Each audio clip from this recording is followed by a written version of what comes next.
Hi guys, welcome back to another video. Today, I'll show you how to set up Google Assistant for voice command. First, open Settings, scroll down and look for Google. And under Google Services, you'll see Recommended and All Services. Tap All Services and look for Search, Assistant, and Voice.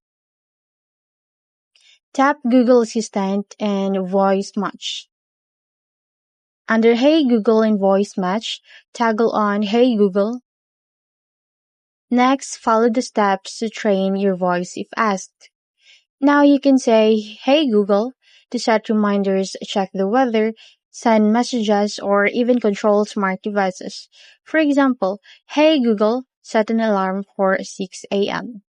That's how to set up Google Assistant for voice commands.